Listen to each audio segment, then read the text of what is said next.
Plaintiff John Smith lives in the same senior citizen building as the defendant, and they were friends. John claims he started distancing himself once he realized the defendant was dating his nurse's aide, who was 30 years younger than him. And then he was forced to file a restraining order against the defendant.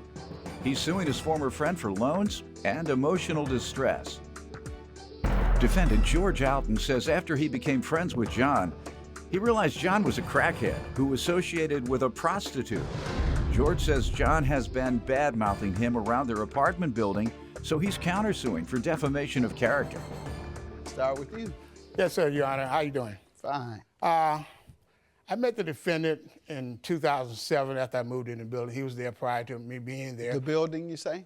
Senior citizen building. Mm-hmm.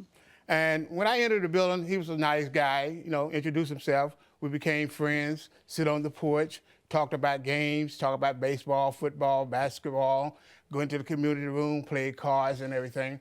And then later on, I found out he wasn't such the nice old gentleman that I thought he was. I happened to go by his apartment one day, and then when I'm in his apartment, he was going with his healthcare aide. He was going with her? Yes.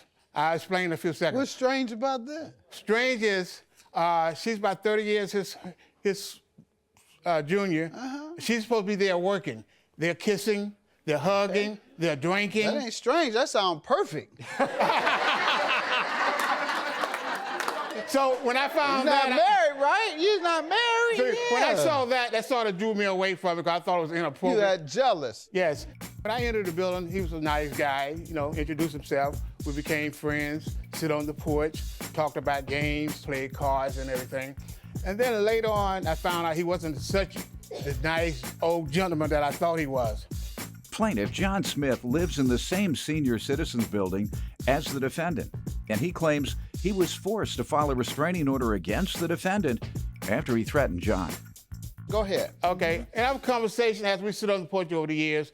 He would tell my brother and I a lot of things. Some I thought was true, and some I thought was untrue. He said he was served time with Marion Barry, the Mayor Barry of D.C. I'm from D.C. He said he served time with him for drugs, and he played football with Marvin Gaye. We didn't quite believe all of that. There used to be an old saying in D.C. When you point down the street and say, "Here come Cuz," because Cuz meant that person was a liar. And they say, and we found out later on that he was one of the biggest liars there is. You know, he even told me he would go across country, boosting clothes. I told him I'm from California. I live in LA for 38 years. I said I'm from California. He started talking. Well, I've been to California and I went down Beverly Hills and I used to boost clothes and go sell them. So why did you question this game? Well, I didn't question this game, but it told me that's that type of person I wanted to be around. Most of the people I associate with have had jobs all their life. But that was his past. Yes. I got some street buddies in D.C. I still see them. They're ex-street buddies. Okay. See them every time I go to D.C. I left the president and went to them. and they are ex-street guys doing the right thing. 30 years ago, we were all street guys together. Used to come to D.C. and get in trouble, but they changed their life a little later than me, but nonetheless, they did. Sir, you give me some background. I'm with you. If you reform yourself, yes, and sir. now you got you a young lady, 30 years old junior, right. taking care of you, you all right. Go ahead, you tell me. Well, I met Mr. Smith. I was living in the senior building. He came in the senior building. We was good friends. We used to hang out together, watch the games together, but something knocked on his door. It was the mailman. Got him a lot of money. He jumped me. He got two new friends, crackhead and prostitute. That's right, spending that money. They do all this running all night long, knocking on his door with the crack. He owed a lot of money in the neighborhood, but he's a good guy. He's a gentleman. He's a gentleman. You But didn't say nothing bad about him. He woke that pipe up. Last year, this time, he was a good guy. Pipe was asleep. Got him a couple of dollars. I'm woke. He even pulled a pistol on a girl in the building for stealing some of his crack. Why you want to talk now? That is a false. That is nowhere near the truth. How did she get to it? She was in his house. He said it was a play gun. A gun is a gun. She didn't know it was a play gun. Why did 10 police come to our building? Did they, sir?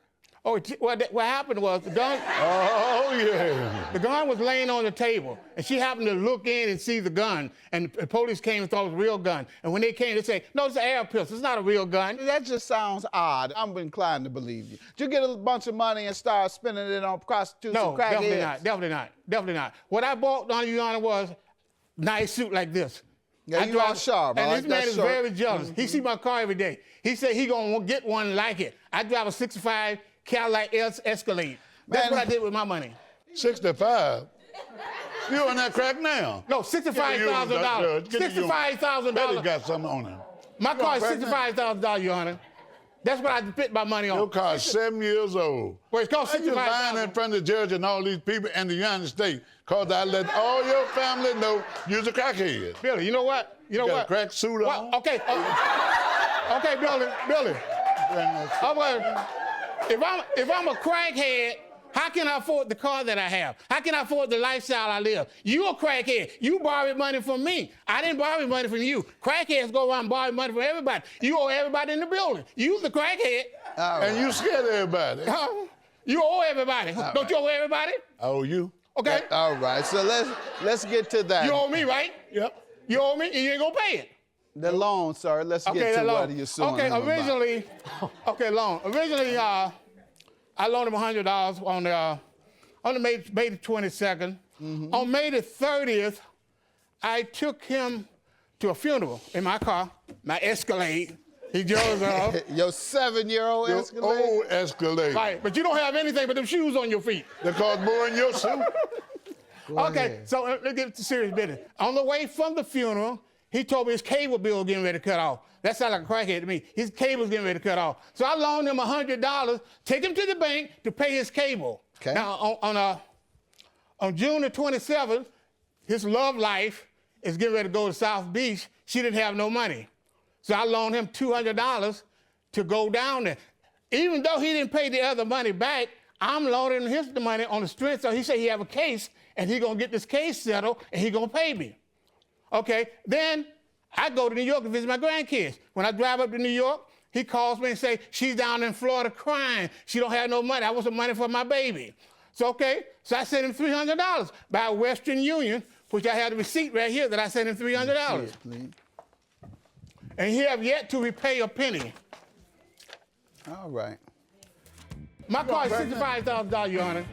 That's what I spent my money on. Your car is 7 years old. Well, it's called Why you lying in $65,000. front of the judge and all these people in the United States? Cause I let all your family know you're a crackhead.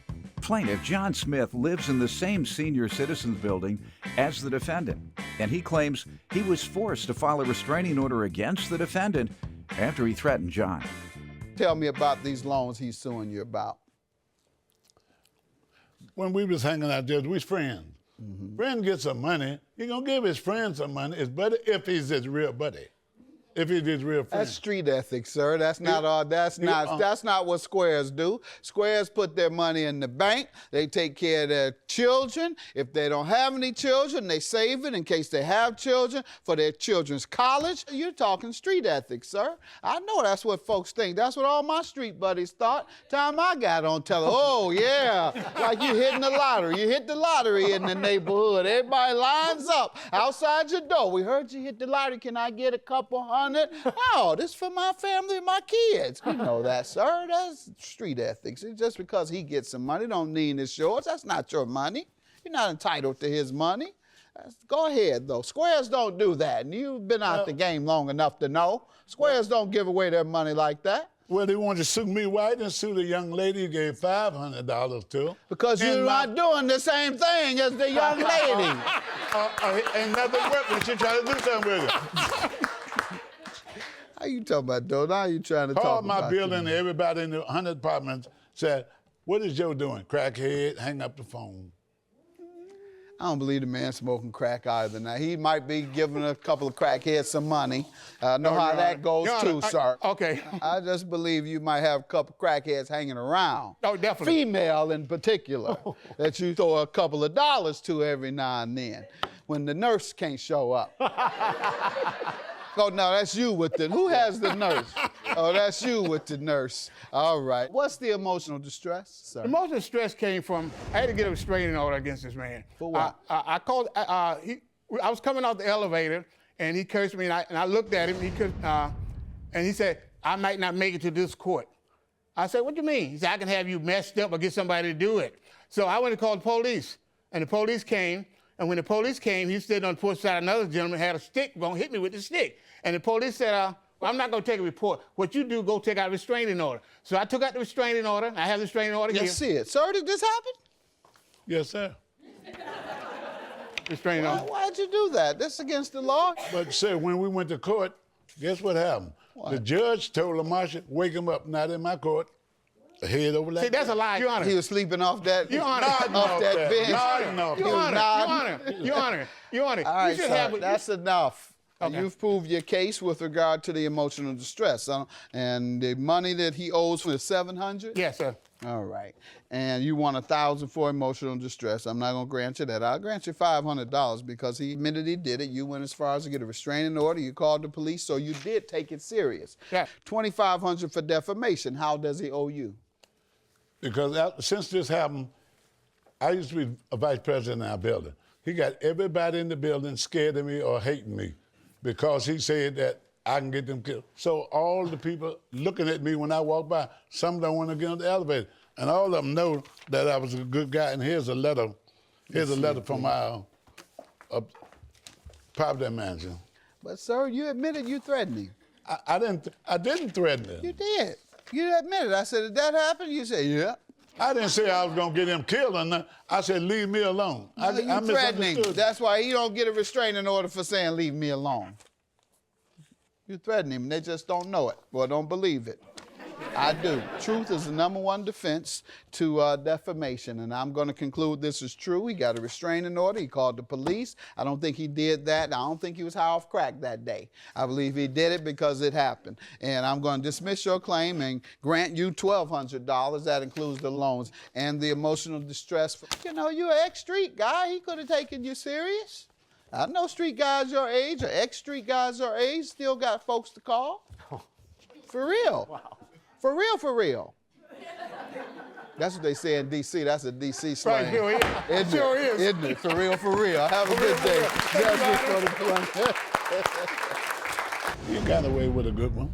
He got away. You know he's a crackhead. He called us a crack dude suit. It's $300 suit. And I drive a $65,000 Escalade. He called it old, but it's my car. You know, so that's what I wanted to say.